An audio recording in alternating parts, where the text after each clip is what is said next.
Es emisión del viernes 24 de marzo, amigos queridos, en el Ecuador y el mundo a través de Televicentro. Y estamos juntos. Dianita, buenos días. ¿Qué tal, mi querido Robert? Amigos televidentes, muy buenos días. Qué gusto acompañarlos en esta nueva jornada de viernes, donde el frío y la lluvia pues acompaña permanente a la capital y a otras provincias. El aguacero de madrugada estuvo bastante bueno, llegamos con lluvia, hace frío, temperatura baja a esta hora en la ciudad, 8 grados centígrados, pero es viernes. Así es, restricción vehicular también para las placas terminadas en 9 y 0 aquí en la capital.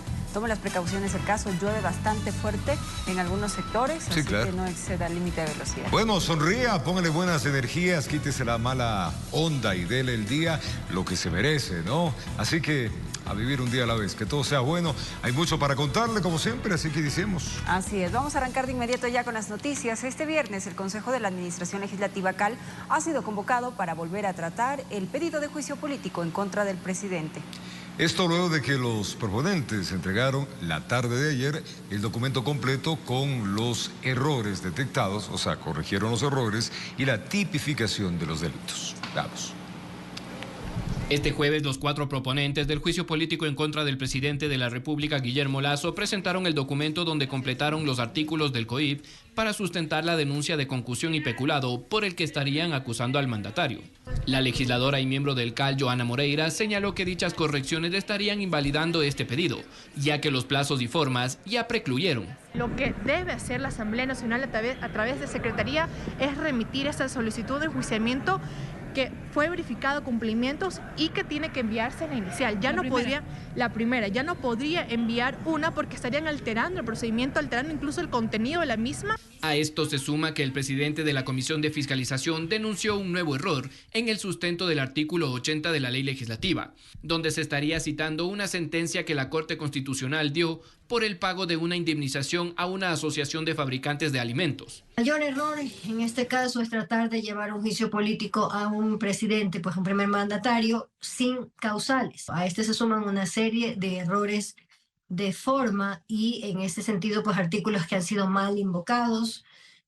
Podrían ser también los casos de sentencias pues que han sido mal referidas. Razón por la cual desde la bancada oficialista comentan que si el CAL calificaría este nuevo documento, se estaría extralimitando en sus funciones. Todas estas omisiones, errores, equivocaciones que se han ido sumando hasta lograr pues en este punto que esa solicitud de juicio político se encuentre por completo fuera de legitimidad. Desde Pachacutic, en cambio, dicen que este cúmulo de errores sería parte de un acuerdo con el gobierno. Para nosotros está claro, ahí hay un acuerdo, ahí hay un tongo para dejar libres a los que estaban sentenciados y hacer una demanda que no lleve en realidad al juicio político. No hay en ningún sentido ningún tipo de entendimiento y menos aún un pacto con quienes quieren en este momento perseguir al presidente de la República. Para este viernes se tiene previsto que el CAL se reúna de manera telemática para tratar nuevamente el pedido de juicio político en contra del primer mandatario, informó Mauricio Sánchez. Elecciones en favor y en contra ha generado el decreto ejecutivo mediante el cual se efectúan cambios frente al accionar de la Contraloría General del Estado. Los cuestionamientos van en el sentido que le estarían limitando su campo de acción. Fue mediante decreto ejecutivo 695 del 20 de marzo de este año que aparentemente se limita la capacidad de control que tiene la Contraloría General del Estado sobre entidades financieras, bancarias y compañías privadas que tienen recursos públicos. El experto en tributación Napoleón Santamaría fue uno de los primeros en reaccionar. El decreto es desafortunado porque tiene dos vicios fundamentales. Limitar funciones de control de el juez de cuentas. ¿Quién es el juez de cuentas? La Contraloría General del Estado. ¿Y qué cuentas revisa, supervisa y debe controlar? Es precisamente donde están recursos públicos, ya sean instituciones financieras o no financieras. Siempre y cuando el Estado ponga recursos públicos, la Contraloría sí tiene que tener cada vez más facultades de control y no menos, como dice el decreto. Otro de los cambios dispone que las entidades financieras bancarias privadas, cuyo capital social, patrimonio, Fondo Participación Tributaria está integrado con el 50% más de recursos públicos, así como las compañías o sociedades mercantiles privadas y compañías privadas de seguros que tengan participación accionaria del Estado estarán sometidas exclusivamente al control, vigilancia y supervisión de la Superintendencia de Compañías, Valores y Seguros, respectivamente, algo que para Valentina Zárate, excontralora subrogante, es positivo. No es que se les deja de controlar a las compañías privadas o a las personas jurídicas de derecho privado que manejan recursos públicos. Se está puntualizando en qué caso entra Contraloría y en qué caso entra la Superintendencia de Bancos, en qué caso la de compañías, etcétera. Cambios a los cuales la Contraloría ya ha expresado su intención de presentar acciones legales para dejarlos sin efecto, informó Héctor Romero. Y la Fiscalía General del Estado retomaría sanciones estipuladas en el Código Orgánico Integral Penal en relación a la información que se difunde en los medios de comunicación en temas judiciales. En una guía se recuerda que un comunicador social que incumpla podría enfrentar procesos penales. Preocupado se muestra Cristóbal Peñafiel, presidente de la Unión Nacional de Periodistas UNP, por una guía emitida por la Fiscalía General del Estado relacionada a la labor de la prensa, especialmente en temas judiciales. Estas son las cosas que nosotros hemos venido discutiendo, hemos venido peleando, porque el instante que dicen en que si tú mencionas algo que está restringido por la etapa de investigación previa, vas a ser procesado. Nosotros hemos sido claros en decir que eso es una forma de coartar la libertad de expresión. Para la penalista Estefania Alvear, esto no es nada nuevo y lo contempla el Código Orgánico Integral Penal. Al parecer, lo que la Fiscalía hace es un recordatorio. Lo que es cierto es que obviamente durante todo este tiempo no se ha investigado o no se han seguido las acciones legales en contra de las personas que han incumplido con esta disposición legal, pero definitivamente el tipo existe, está establecido el tema de la reserva con respecto a la investigación previa. ¿Y la sanción cuál podría ser para aquel comunicador que incumpla con eso? La sanción es una pena privativa de libertad. ¿De cuánto? De 3 a 5 años en primera instancia. Ya que se podrían cometer otros delitos conexos, como violación a la intimidad. El jurista Esteban Ron ve el lado bueno. Va a causar una conmoción, efectivamente. Sin embargo, hace que haya un cuidado, en este caso a los procesados, a las víctimas, pero también está cuidando a los periodistas, para que los periodistas no sean denunciados a futuro. Porque si bien existen los estándares de la libertad de expresión, del libre periodismo, que les protege absolutamente a toda la labor periodística, sea investigación o sea cualquier tipo de información, sí deben haber ciertos estándares para que no incurran en estas posibles infracciones. Situación que cambiaría en etapa de instrucción fiscal. Pero cuando pasa ya, por ejemplo, al proceso penal, las imágenes son públicas y las audiencias son públicas. En ese caso, se tiene que dejar a la inferencia de quien recibe la información sobre la base de las imágenes y las actuaciones, obviamente tapando el nombre, pero se deja la inferencia en ese sentido. La UNP no pretende quedarse cruzada de brazos. Lo que conviene, nos habían dicho que hay que hacer una reforma legal sobre estos temas. Analiza esa posibilidad de impulsar esos cambios, informó Héctor Romero. Sobre este mismo tema, la Fiscalía reiteró que mediante la cooperación interinstitucional, en donde se incluyen gremios de comunicadores, se aprobó en diciembre del año 2022 una guía práctica para la actuación fiscales en relación a presuntas violaciones al derecho de la libertad de expresión. Explican que dicha herramienta incluye una serie de recomendaciones para precautelar la integridad de periodistas y trabajadores de la comunicación en el momento de una cobertura periodística, en el contexto judicial, así como puntualizaciones sobre responsabilidades legales inherentes al trabajo investigativo. En otro tema, atrasos y contratiempos generó la suspensión del servicio de transporte urbano en Guayaquil. Sin embargo, luego del diálogo entre el gobernador y los dirigentes, se decidió levantar la medida hasta el 5 de abril, cuando tengan un encuentro con el alcalde electo Aquiles Álvarez. Espérenme un ratito. El diluvio atravesó la madrugada. invadió las calles de la ciudad. Y aunque el peso de la obligación era desbordante, la mayoría llegó tarde al trabajo. La tercera etapa de la Alborada está totalmente repleta. Vine a Orellana por el parterre central y de ahí entre los puentes tuve que caminar para venir avanzando. Se habían juntado una tormenta, la marea, desbordamientos e inundaciones. Ellos, sin embargo, no dieron marcha atrás. Al mediodía se concentraron en la gobernación. Cumplimos a cabalidad todas las disposiciones de ley que impone la autoridad. Y a pesar del diluvio mantuvieron la medida ustedes, ¿no? Hay problemas en toda la ciudad. Quien tenía que analizar si fue prudente o no fue prudente llegar a estas instancias es quien nos ha tenido marginados. No les voy a subir el pasaje por una simple razón. No mejoraron el servicio en todos estos años. Le pidió al gobernador que interponga sus buenos oficios. Y Francesco Tabacchi se comprometió a gestionar un diálogo con el alcalde electo, Aquiles Álvarez, el 5 de abril. Pero antes... Yo les pido encarecidamente que levanten la medida de hecho, una medida que no le conviene a nadie, que no es justo, que no es legal, para tomar la decisión y emitir el boletín de prensa respectivo sobre los acuerdos que hemos llegado con usted.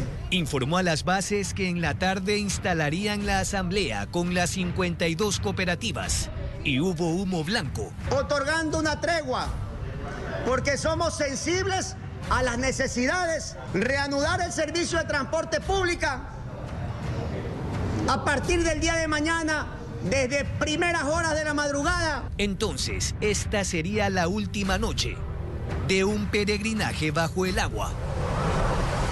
Con cámara de Javier García, informó Jorge Escobar.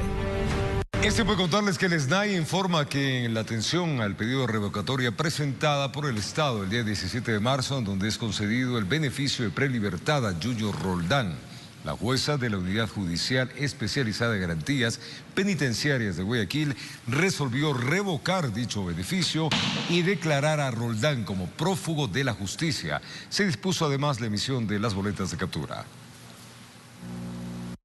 Y cambiamos de tema, amigos televidentes. Ecuador celebrará la Hora del Planeta. Se trata de un apagón simbólico de luces que hace un llamado a la reflexión sobre el cuidado del medio ambiente. La iniciativa no solamente se llevará a cabo en el país, sino en más de 190 naciones. Una iniciativa que se lleva a cabo por más de 10 años.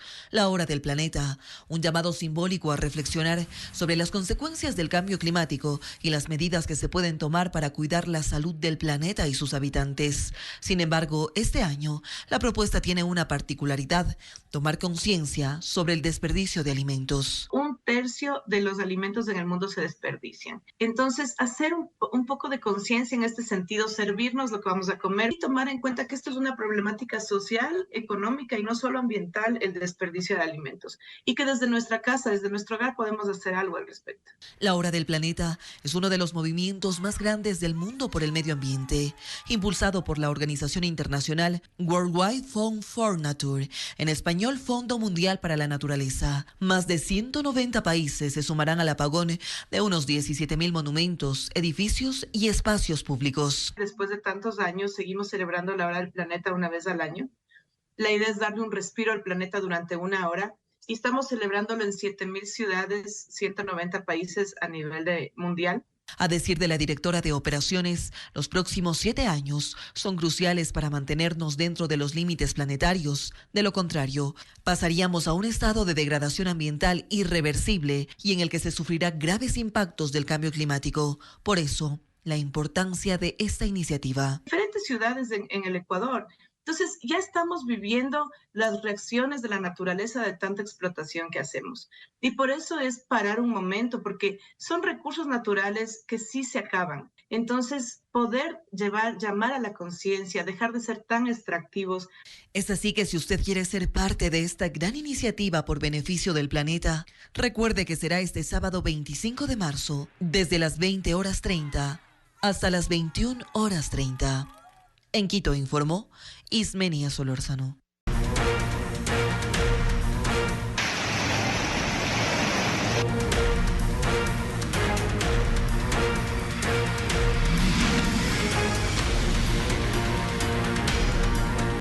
Más de 30 sectores inundados, personas en situación de riesgo y cientos de vehículos averiados forman parte de las consecuencias de la torrencial precipitación que cayó sobre Guayaquil la mañana de este día jueves. Veamos. 4 de la mañana con 20 minutos de este jueves 23 de marzo de 2023. Sobre la avenida Benjamín Carrión, donde al menos 5 alcantarillas de aguas lluvias han colapsado. La fuerte lluvia, acompañada de tormenta eléctrica y marea alta, le quitó el sueño y puso en aprietos a gran parte de los guayaquileños. Y es que, de acuerdo a las autoridades, se trató de la precipitación más intensa de los últimos 20 años. La primera lluvia más fuerte es esta, porque comenzó a las 2 de la mañana. Este es terrible, más el aguaje que ha habido. El aguacero inició a las 2 de la mañana del jueves en el norte de la ciudad. Una hora después, agua empezó a acumularse en al menos 30 sectores y avenidas. Ya a partir de las 4 a.m., la lluvia se extendió por toda la urbe. La gente está alborotada en las calles pidiendo movilizar si no se puede movilizar. En la vía Daule, en el noroeste, un hombre fue rescatado mientras luchaba contra la fuerza del agua. Mientras que en Sauces 6, una adulta mayor, al igual que una mujer con su hijo, fueron rescatados por elementos del cuerpo de bomberos.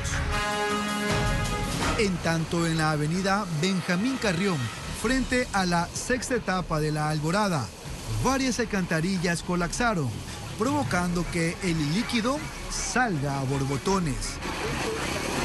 Ya a las 7 de la mañana, el congestionamiento vehicular hizo su parte para aumentar el caos en las calles. ¿Qué tan complicado se le ha hecho movilizarse? Horriblemente. A las 5:30 que salí de la casa. 1 hora estoy esperando taxi. No hay movilidad, no hay carro. Según el Instituto Nacional de Meteorología e Hidrología, existirá un incremento en las frecuencias y en la intensidad de las lluvias en distintos sectores del país, especialmente en las provincias de Guayas, Manabí y Santa Elena. Informó Jorge Salazar. El Guayaquil soportó la lluvia más fuerte en décadas que por fortuna no dejó personas heridas ni fallecidas, pero sí gran parte de la ciudad inundada. Las autoridades que conforman el COE cantonal de la ciudad, encabezado por la alcaldesa Cynthia Viteri, hicieron un llamado y un balance de los estragos de este torrencial aguacero.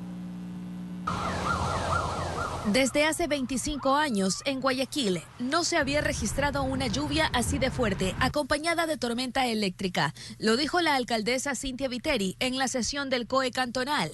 Que puede repetirse desde esta noche hasta el sábado. Esa es la información que tenemos del INAMI, pero probablemente esto continúe. Se reportaron 3 colapsos estructurales, 2 árboles caídos, 2 deslizamientos de tierra. Los sectores más afectados fueron Urdesa, Suburbio, Vía Adaule, Alborada, Samanes, Juantán Camarengo y Guayacanes. No hubo personas heridas ni fallecidas. Sin embargo, el cuerpo de bomberos realizó 32 atenciones, 20 fueron médicas. 3 inundaciones que tienen que ver, ¿por qué digo 3 inundaciones? 3 inundaciones donde se incluyen a 37 calles y avenidas con acumulación de aguas. El CAMI de Pascuales está activado para albergar a quien lo necesite. Con 20 literas, 40 personas, también todo lo que necesiten las personas y van a estar albergadas, pero hasta el momento no se nos ha presentado una sola necesidad. Instaron a optar por el teletrabajo en estas circunstancias. Parte del caos lo estamos generando las mismas personas que tratamos todos de salir al mismo tiempo en las condiciones menos favorables. Entonces, una vez más, guardar la calma y debemos entender cómo funciona esto, debemos también revisar nuestras casas, revisar que los techos estén funcionales, que los drenajes de las casas y de los barrios estén funcionales también. Informó Adriana Peralta. El Gobierno Nacional, a través del Ministerio de Trabajo, ha dispuesto que las instituciones públicas del Guayas apliquen modalidad de teletrabajo debido a la emergencia climática. Esto para los días 23 y 24 de marzo. Además, se recomendó que el sector privado también se acoja voluntariamente a esta medida para precautelar el desempeño y la seguridad de sus colaboradores. Y a continuación les presentamos un pronóstico del clima y el nivel de la marea en Guayaquil para este viernes 24 de marzo. Según las previsiones del Instituto Nacional de Meteorología e Hidrología, INAMI, habrá precipitaciones de nivel alto y moderado en la ciudad, mientras que el INOCAR indica que tendremos un periodo de marea alta. Mucha atención. Debemos recordar que Guayaquil se asienta entre el río Guayas y sobre el estero Salado, por lo que cada vez que se registra un torrencial aguacero o existe marea alta, es probable que la ciudad se inunde. Esta vez fue justamente esa combinación fatal lo que nos dejó completamente bajo el agua. El líquido no tenía por dónde desfogar. Grave efecto que probablemente se podría volver a repetir en las próximas horas, aunque las autoridades esperan que no con la misma intensidad de lo ya vivido. Este aguaje va a continuar y poco a poco irá decreciendo la influencia de estas mareas altas. Efectivamente, según el INOCAR, el periodo de marea alta llegará a su punto máximo, es decir, 5.10 metros este viernes 24 de marzo a las 21 horas con 24 minutos y luego empezará a descender. 40 a 60 centímetros más de lo normal, pero estos 60 centímetros pueden causar problemas como los que ocasionaron, es decir, las inundaciones. Mareas altas y aguajes se registran cada 2 o 3 meses, pero solo nos afectan cuando al mismo tiempo llueve con fuerza sobre la ciudad. Y hablando de lluvias, nos falta aún vivir la parte más fuerte de este invierno. El tiempo en la ciudad de Guayaquil para la próxima semana sería un escenario similar al de esta semana, con precipitaciones dispersas y en algunos casos acompañadas de tormentas eléctricas. Para comprender los efectos de este particular invierno, es necesario explicar que el nivel del agua caído sobre la ciudad promedio durante marzo de cualquier año anterior es la misma cantidad que el registrado en solo 2 días de este mes del 2023. De allí lo sufrido recientemente por los 3 millones de habitantes del puerto principal, informó Maite Morán. Y amigos, las precipitaciones que cayeron sobre Milagro por más de 12 horas, dejaron varios sectores anegados. Aunque no se han reportado víctimas, las autoridades informaron que se mantienen alerta ante posibles emergencias. Las lluvias estuvieron acompañadas con tormentas eléctricas y desde la noche del miércoles varias calles céntricas del Cantón Milagro empezaron a quedar bajo el agua. Ya en la mañana de este jueves, las consecuencias de lo que fueron más de 12 horas de precipitaciones eran notorias en sectores en donde el nivel del terreno es más bajo. Estaba muy feo porque en varios sectores se había ido la luz, antes a nosotros no todavía. Y si sigue lloviendo así, vamos a amanecer más ahogados. Bueno, también llovió durísimo con trueno y rayos. También el agua subió bastante.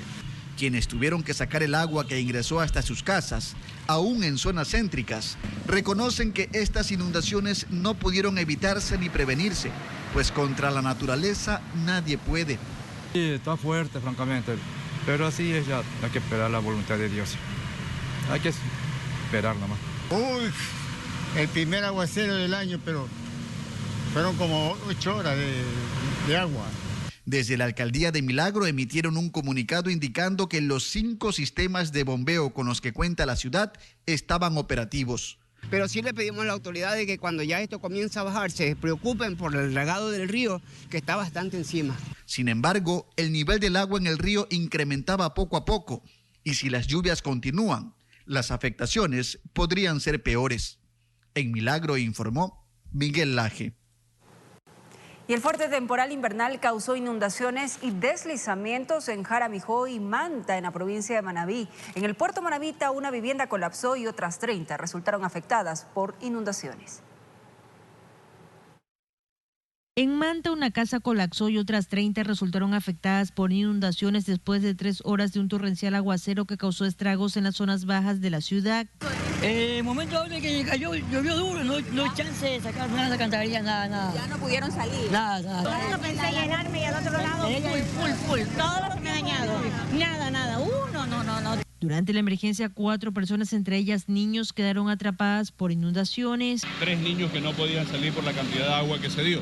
Tuve que intervenir ahí con 6 bomberos para poder evacuar a los niños y una señora que estaba con ellos. Este es el segundo día que Manta registra afectaciones por el temporal invernal. Obviamente los equipos de rescate, los bomberos que están debidamente capacitados, vinieron a su auxilio y bueno, ya aquí están nuestras unidades médicas, nuestras unidades también de atención inmediata de acción social para poder apoyarles en todo lo que sea necesario. En Jaramillo, 13 familias resultaron afectadas. El COE cantonal declaró el estado de emergencia. Tenemos daños por todos lados, hasta en las urbanizaciones mismos tenemos daños. Dentro de la base tuvimos que romper una pared para poder que desfogue el agua. Tanto en Manta como Jaramillo hubo reportes de daños en postes de alumbrado público y de telecomunicaciones.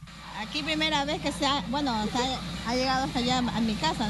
Yo nunca me inundaba, pero ahorita estamos... Con cámaras de Eduardo García desde la provincia de Manabí, informó Wendy Delgado.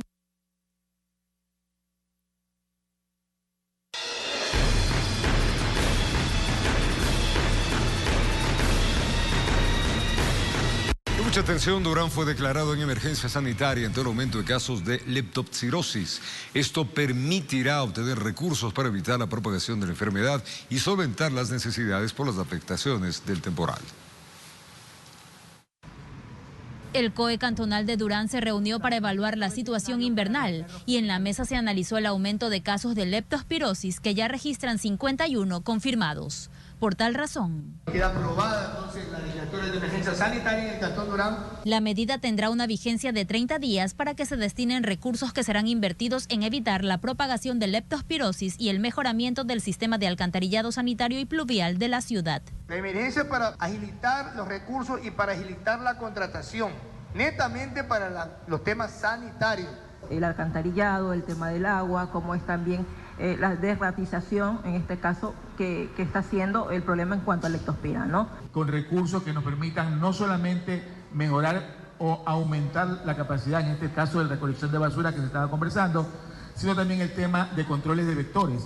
Hablamos de ratas, hay que hacer desratización, hay que hacer control vectorial, para eso necesitamos hacer fumigación. La leptospirosis es una zoonosis, es decir que el reservorio es un animal y en este caso es un roedor.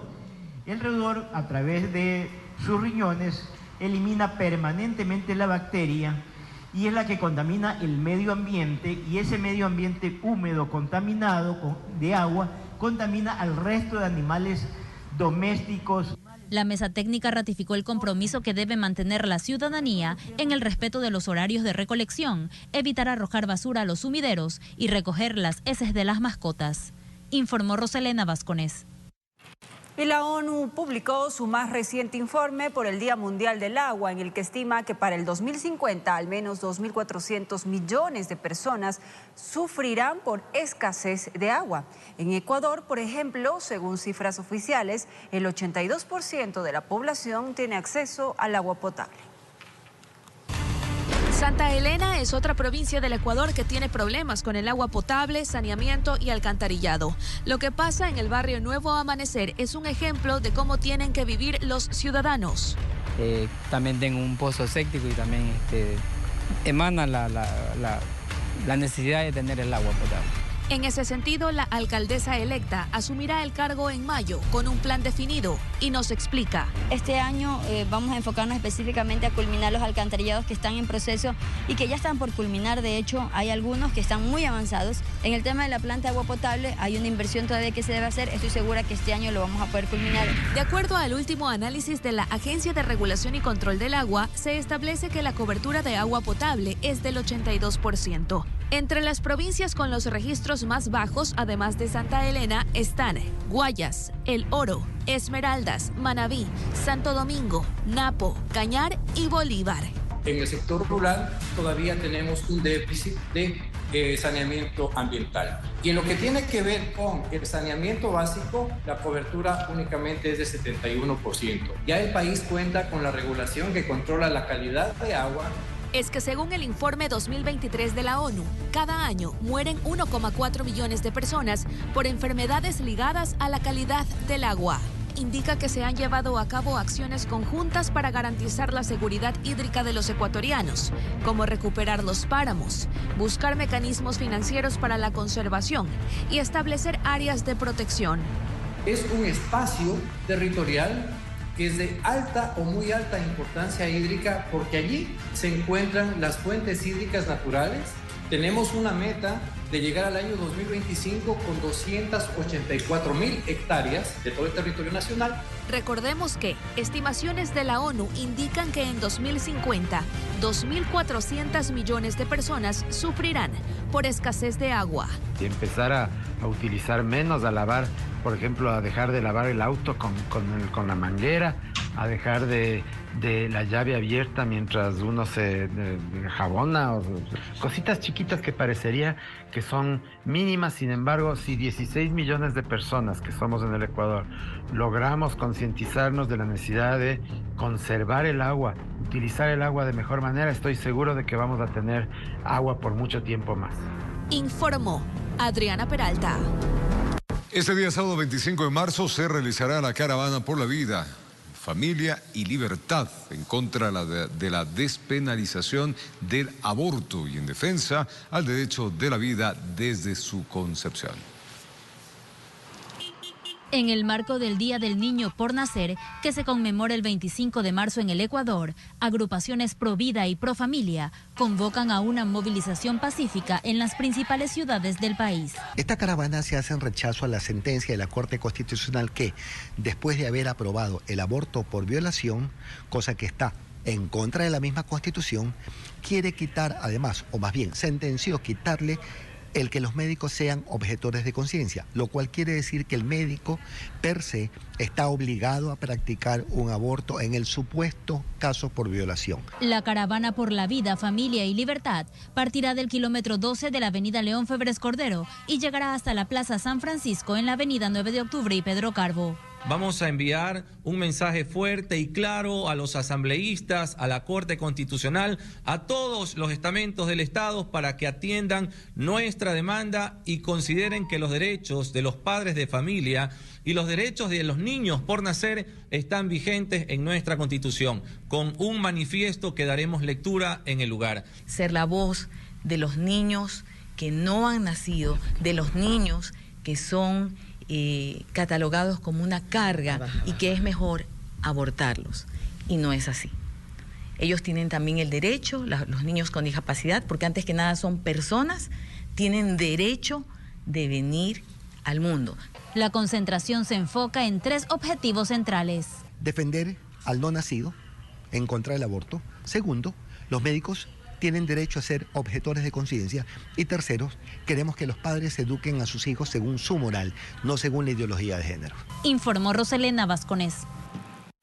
Y mucha atención a todas las mujeres que nos ven en este espacio de noticias. Hoy viernes, en el Hospital General Enrique Garcés, en el sur de Quito, se realizarán exámenes gratuitos para prevenir y detectar el cáncer de cérvix uterino. Para acceder a las pruebas no es necesario una inscripción previa, solo necesita llevar su cédula de identidad. El cáncer de cérvix uterino, según datos del Ministerio de Salud, es la segunda causa de muerte de mujeres en el país. Solo en el Hospital General Enrique Garcés, en el último tiempo, se han detectado 10 casos. Sin embargo, esta enfermedad, de acuerdo a expertos, es prevenible. Hoy día le tuve que dar la noticia a una paciente de que estaba con cáncer, una paciente de 38 años. No puede ser posible, eso no puede pasar. Si es algo totalmente prevenido, ¿dónde estamos faltando? ¿Dónde está fallando? El sistema de salud pública vacuna de forma gratuita a las niñas en los centros de salud, mientras que las personas adultas pueden inmunizarse en casas de salud privadas. La vacunación el ministerio está dando para cubrir a las niñas de 9 a 11 años porque ellas son prioridad. Pero la OMS y todas las guías internacionales nos dicen que hasta los 45 años de las mujeres las podemos vacunar. En el servicio de ginecología del Hospital General Enrique Garcés, los exámenes se realizarán este viernes 25 24 de marzo, desde las 8 de la mañana hasta las 2 de la tarde. Directamente vienen las pacientes y ellas lo único que tienen que acudir es con la copia de la cédula y nosotros nos encargamos ya de todo. Quienes acudieron al sitio tienen historias diversas. Incluso hay quienes aprovecharán para curar algunos dolores persistentes en la zona pélvica. Cita médico para tratar de qué tengo yo. Me duele así toda esta parte. Porque si cada uno no nos preocupamos, entonces ¿quién? Y si tenemos esta facilidad de una campaña gratuita, es importante hacerse chequeos periódicos, descartar cualquier cosa. Cada 26 de marzo el planeta recuerda la importancia de la prevención del cáncer cervicuterino, razón por la cual varios hospitales públicos emprendieron esta campaña de chequeos gratuitos, informó Sofía Vintimilla.